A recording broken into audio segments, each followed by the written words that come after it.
Hello guys, if you wanna set up an online league in Madden 27 and play with your friends or let other players join, here's how you can get one started. First, I recommend going into settings and making sure crossplay is enabled. This gives you a better chance of playing with friends across different platforms and can make it easier for more players to join.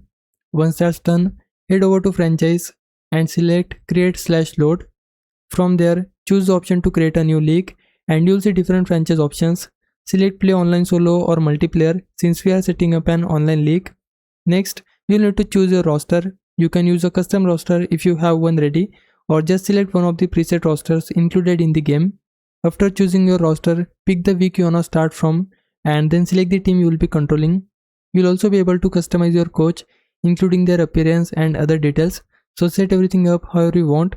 Once you are finished with the setup, now it's time for inviting your friends. To invite, go to options from top, then select members.